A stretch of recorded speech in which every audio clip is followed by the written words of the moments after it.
Hi guys, welcome back to my channel. Today we'll be looking at The Post, a 2017 film directed by Steven Spielberg and starring Meryl Streep and Tom Hanks.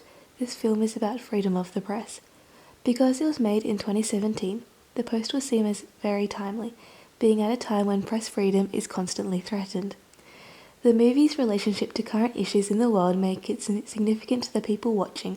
So The Post was set in Washington, D.C., 1971, against the backdrop of the Vietnam War. The main character is Katharine Graham, a woman who has just taken over the Washington Post. There's also Ben Bradlee, the executive editor of the Post.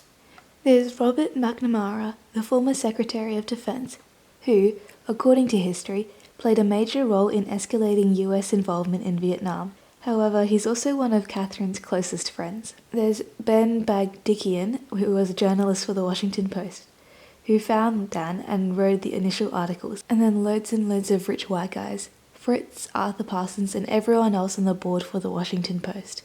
This movie is about the media versus the government. The White House, during multiple presidencies, has been lying to the American people about the Vietnam War for almost 15 years, staying in Vietnam to avoid American defeat, among other things.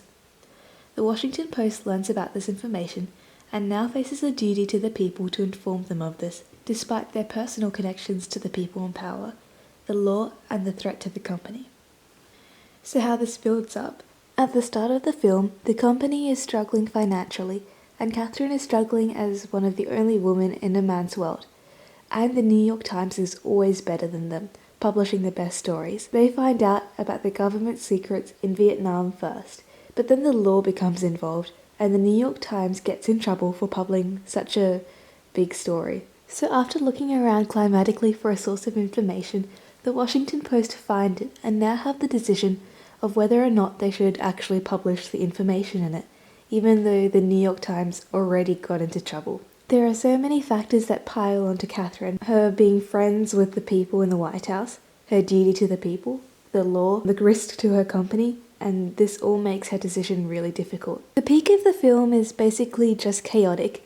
All the men are saying their opinions, and it's chaotic in the printing room with the print being behind schedule, and whilst all this is happening, Katharine makes her decision and decides for them to publish.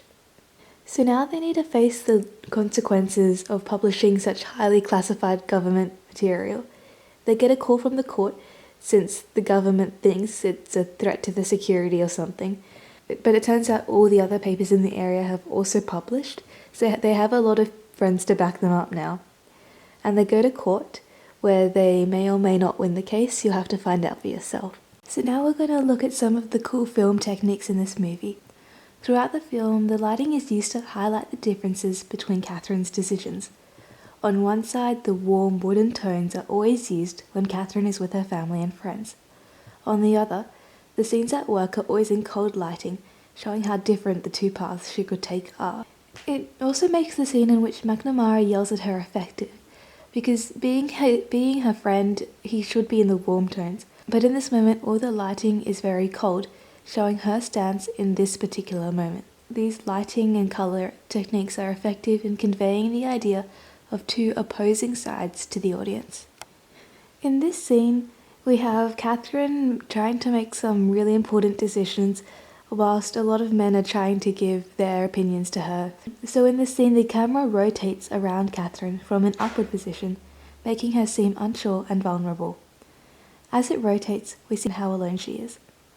These techniques convey how Katharine needs to make this decision alone and how unsure she is about it. In the end, the camera finally zooms in, showing the decisiveness in her decision. I think that above all, this film aims to inform the audience on the struggles the media faces, even to this day. Freedom of the press is something a lot of us take for granted, and this film shows us the obstacles that the press needs to overcome. The audience is engaged as our view that the media is always there is challenged, and we are informed of the struggles they face. The world has been used as a source of inspiration for this film, as it is literally based off a true story. It came into existence in 2017 because of issues around press freedom currently. In this particular case, the Post both represents and represents the world. It represents the story of the Pentagon Papers through film, but also represents the importance of press freedom in our world. Thank you for watching. Don't forget to like, comment and subscribe, and I'll see you next week.